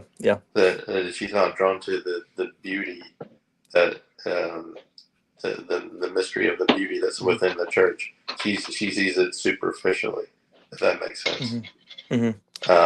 For now, I mean, that could change. It could change. Yeah. But that's a gamble. Yeah. Well, we're going to Cobleskill Tuesday, so I'm just hoping. I'd be interested. Maybe something will change. You never know. I would definitely follow up with this. I'd love to hear how she reacts to. Okay. For sure. I have a question about your mom. Yeah. How old is she? She's like 50, 51. Father, that's rude to ask a woman's age. Well, he's not asking her. He's asking. I know. I'm asking because the difference between the traditionalist upbringing and the Novus Ordo upbringing. No, she was brought up in the Novus Ordo. She was. That would be right around the cutoff, because I'm around that age, and that's really when they started renovating the buildings and stuff. Yeah, Father Boniface was kind of hinting at what I was trying to hint at with the mom. Was like, if she was fed up with it, the change from the traditional Latin Mass to the Novus Ordo, I mean, then she'd love the Western Rite, even though it's not Tridentine, right? Correct? No, it's long. It's a little longer. It's Yeah, well, it's standing too. It's just it's just different. It's part of it is. But it's in English. Yeah. Wicked Wally writes, Marie Curie's remains are still radioactive. Friendly reminder of just how toxic women can be. Uh-oh. That might say something about the person making the quote, though. Subdeacon Nektarios is here. How's it going?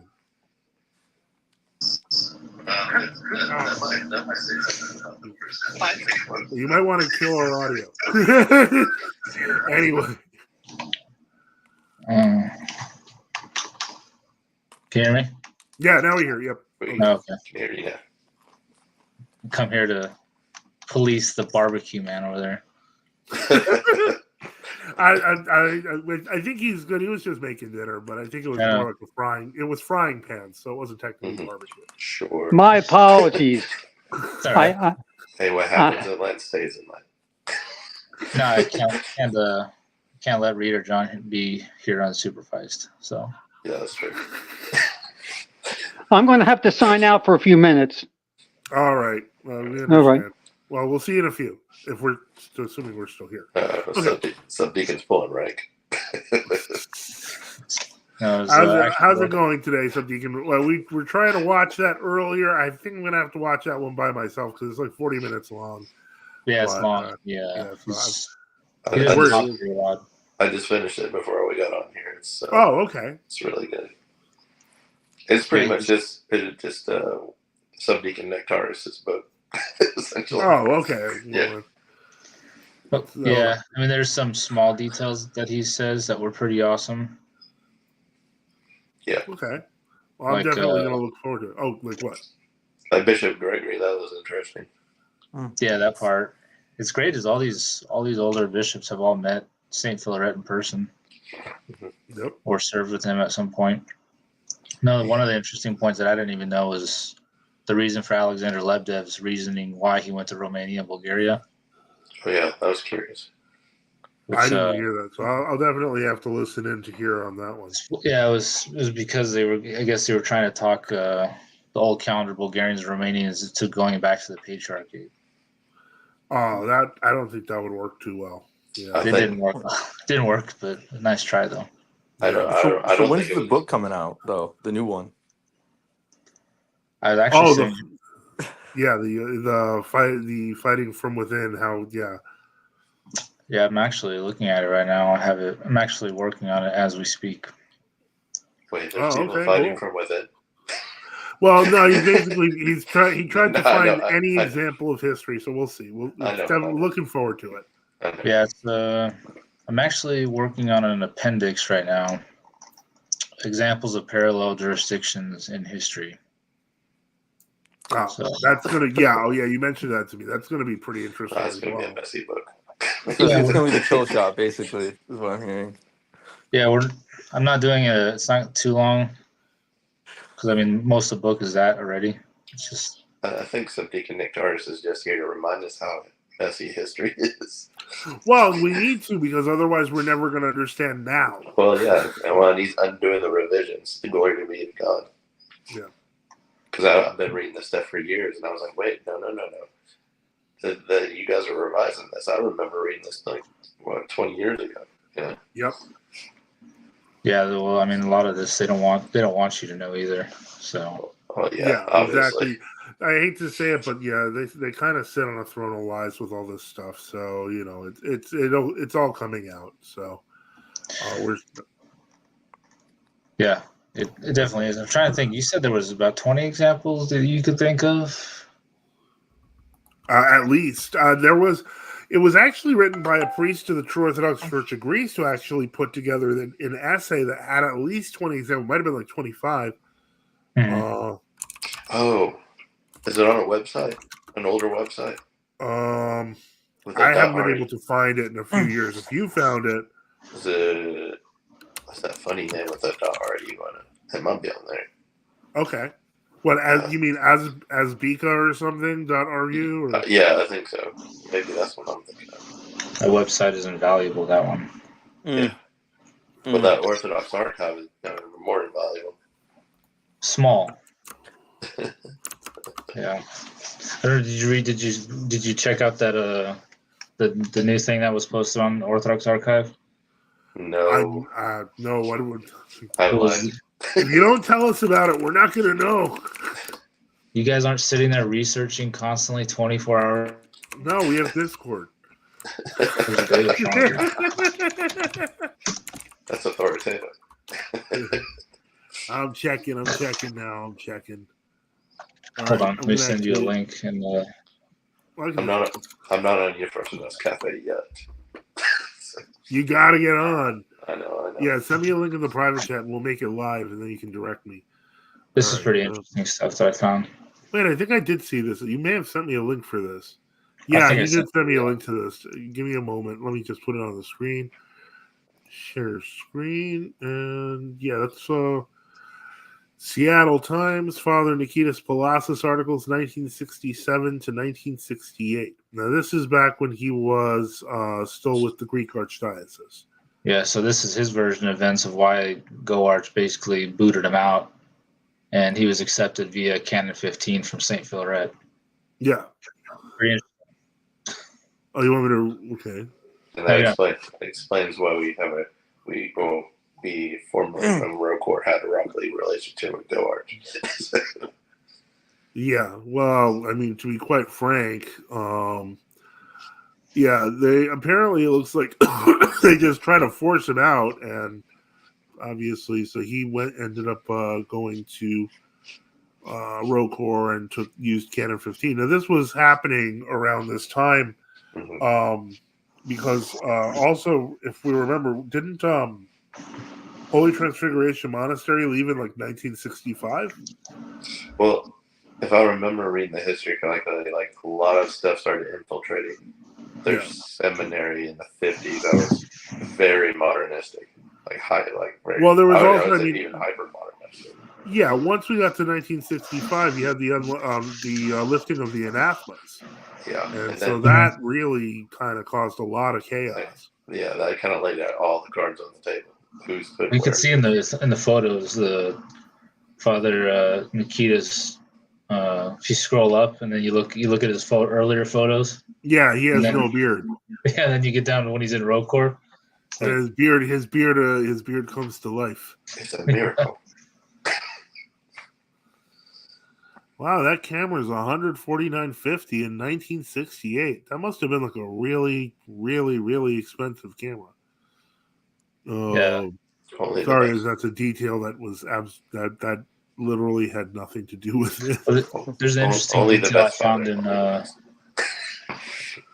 did find a detail in Seattle Times that was pretty interesting. It was non-related to this, but it was a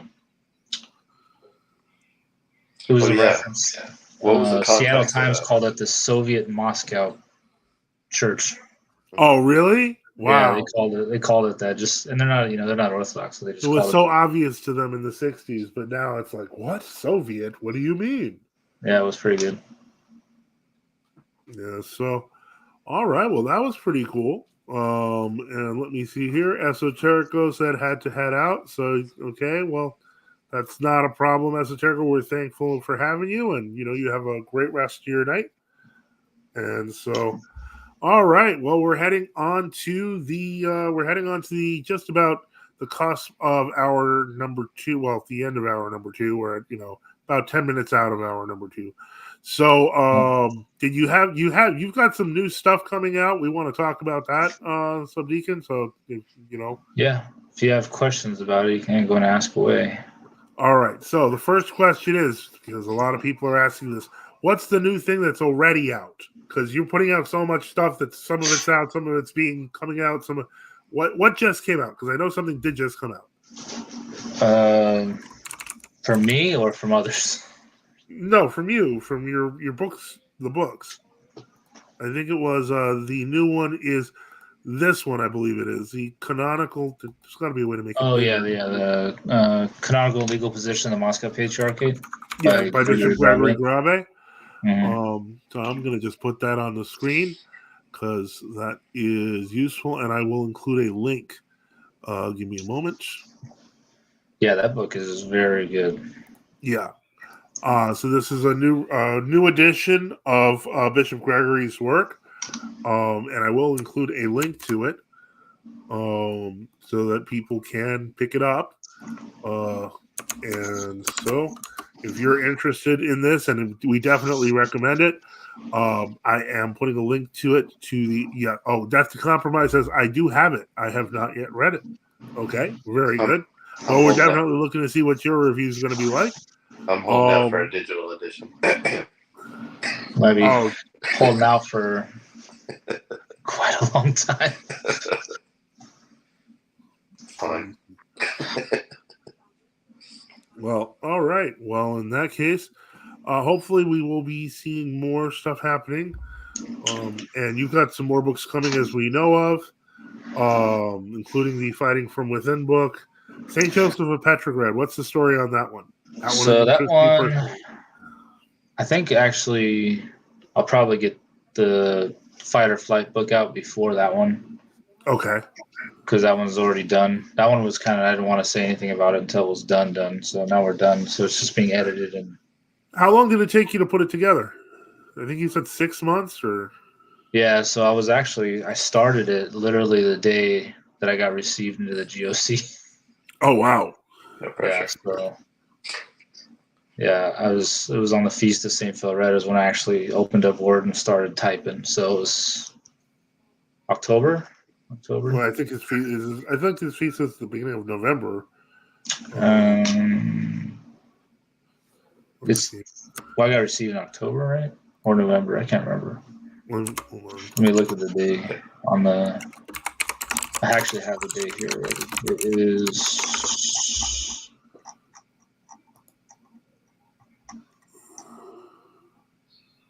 Yeah, November 8/21. Okay, yeah, I figured that. Yes. All right, well, Yes. that's awesome. So that's just a little over 5 months, going on 6. So yeah, cool. Yeah, that's been nonstop. And then St. Joseph should be done translating on the 25th of this month or Okay. April. That's So gonna that be- one's that's yeah, gonna that be a one's fun very one. long. Yeah, it's like 800 pages. The translator said it's really hard because there's like a bunch of footnotes that have to do with like KGB archives and stuff like that. So Yeah. It's gonna be great for context. yeah, it's Absolutely. also good at the end of the book. There's like it's not just the the juicy stuff, but it's also like his homilies and stuff like that. I think there's a bunch of them in there. Oh wow! So it's a bunch of spiritual stuff as well as the history. So that's going to be good for us. Aren't you Yeah, gonna do Oh, sorry. Go ahead. No, please go ahead. Aren't you gonna do a revision on one of your first books? Was that your first book? Well, I'm going to do my own St. Philaret book because I've had translated around 70 audio recordings that have never been. That was published under Uncut Mountain Press. Yeah. So, yeah, I've got a plethora more of audio recordings, and then Metropolitan Vitali, Ustinov. I got a bunch of his audio recordings, about 40 of them that are going to go into a book. So. Oh wow, that's gonna be great. Yeah, that's some fiery stuff in there. Yeah. Especially towards Moscow. Very. Oh yeah. Well, and if I remember correctly, he just intellectually just rips people apart he doesn't agree. Oh, Father Boniface is back. Welcome back, Father Boniface. Thank you. I'd like to put in an order for a burger with extra plastic. Okay. All right. I have some in my fridge, but they're beyond burgers though. So. It's microplastic, Father. Well, the Chinese are making rice out of plastic or plastic rice. I heard that. That's disturbing. There is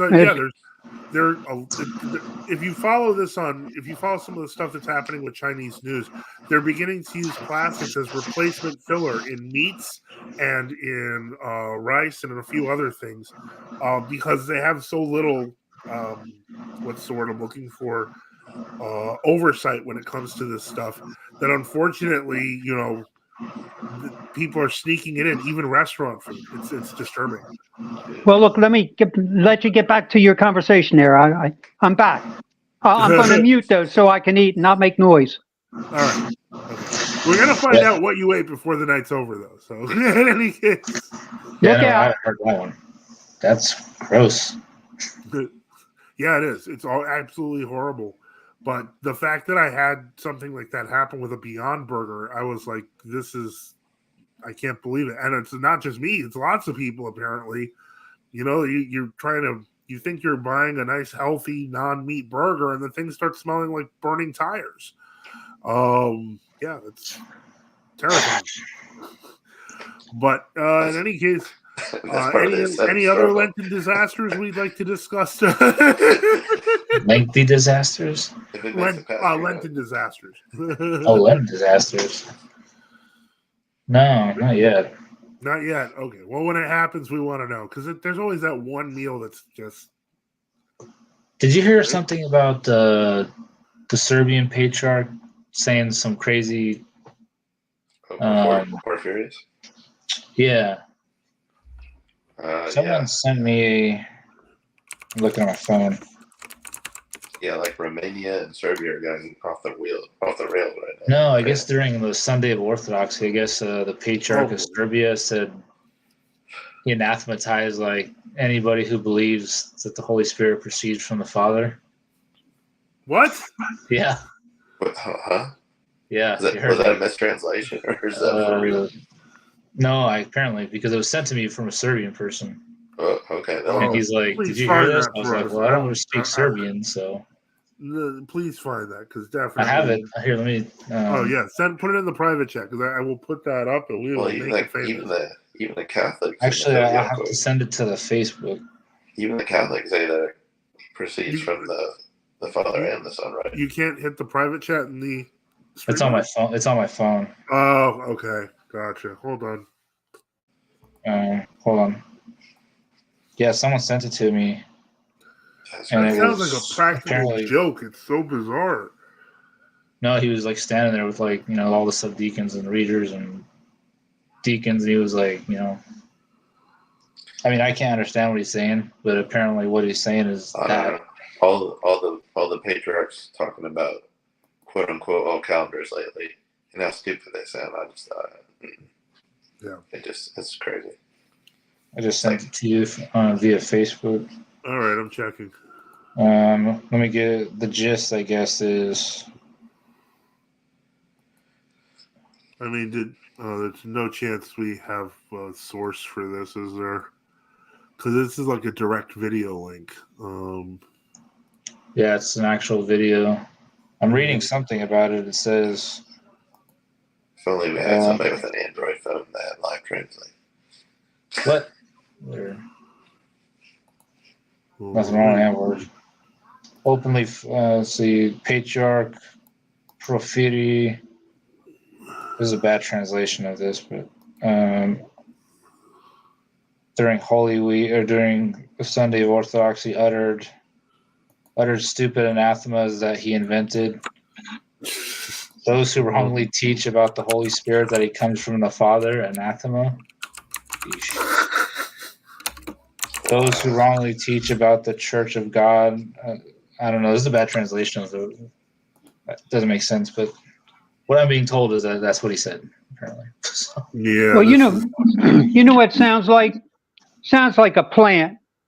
Sounds like a weed that's trying to stir up the pot, just for the sake of stirring up the pot and cause trouble. Okay, Dead Compromise said this one has English titles. Can you send me a link so I can share it? Deathly Compromised, the man. I'm in. So he knew. He was probably in the works of making a video about it. Yeah, he gets everything before everybody. It's good. Because then I don't have to do it. It saves me time. Yeah. That's teamwork. There's no I in team. DTC, where did you send that link so that I can put this up? He said Discord. Yep, I see it now. Hold on. All right. Is there a minute link, or let me see here. Let me get to that. Off topic. All right. Okay.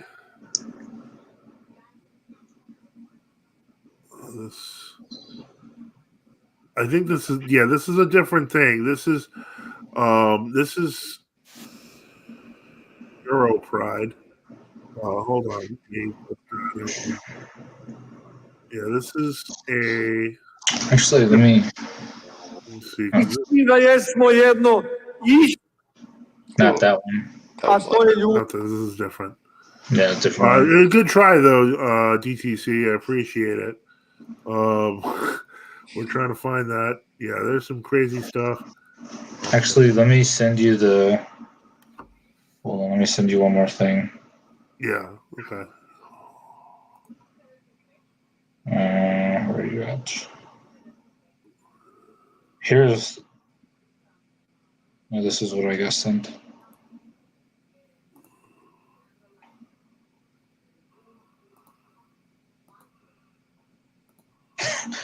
Porphyry of Serbia anathematized Orthodoxy during the Sunday of Orthodoxy. Where is it? Yeah. I sent you the link via Facebook. Okay, hold on. Okay. Oh, okay. This is why you should never drink before you read this note. Okay, full video and text here. Okay.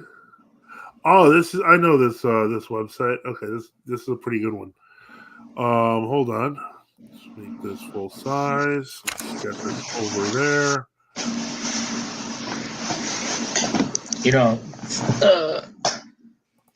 You make sure you check your spam email later after the stream. What do you mean? All those emails.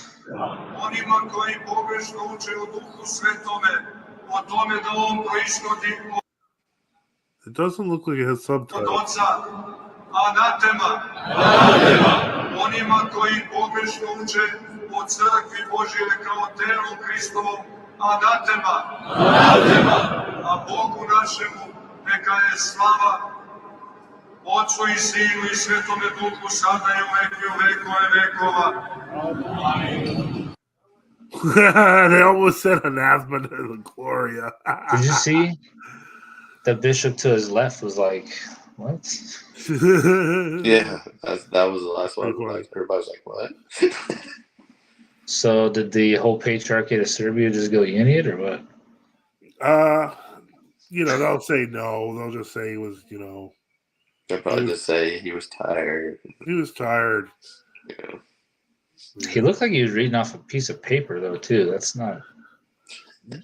Yeah, I mean, it could very well... This is not the first time we've seen something like this. This happened with, I forget, was it a Montenegrin bishop? Or this was a few months ago. No, that was that Constantinople guy. Yeah, and he threw in the filioque. Yeah, and he's like, yeah. And he's like, and then everyone was like, did you mean to do that? And strangely, I think I did an article on that, didn't I? And then he was like, well, I was under a lot of pressure and anxiety. I was like, wait.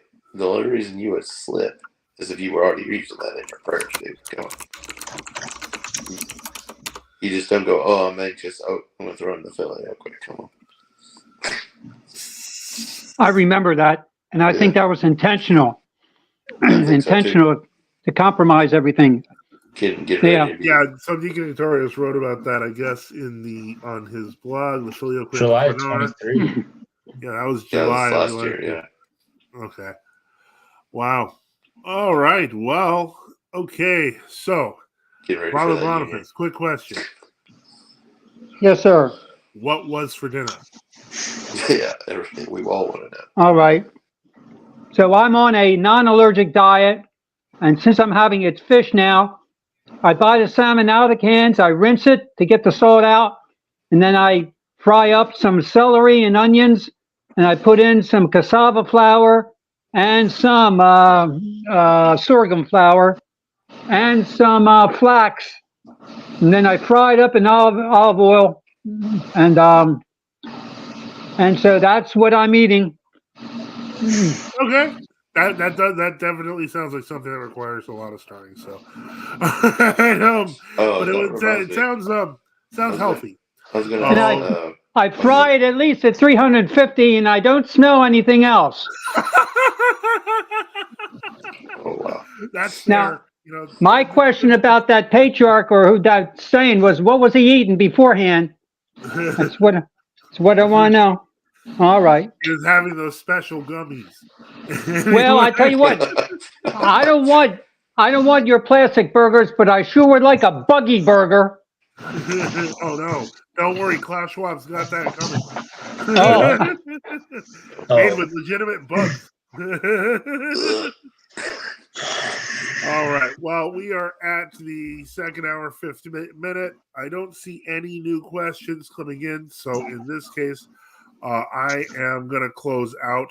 I would like to thank everybody who participated, especially all of you here, Rdr John, Father Boniface, Subdeacon Nektarios, and there were so many more, Ezekiel and Saba, Esoterica 77, Anonymous Man.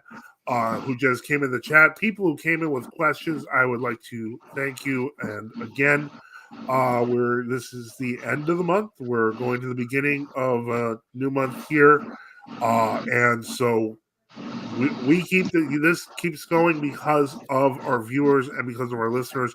I want to thank everyone who has contributed, who has donated. I'm going to be putting together a closing screen just like we did an intro. God willing, we'll have a new one soon. So I want to thank everyone for being here. Thank you for your questions, comments, prayers, concerns, and everyone have a good night. And may God richly bless you. In the name of the Father, and the Son, and the Holy Spirit. Good night, everyone. Good night.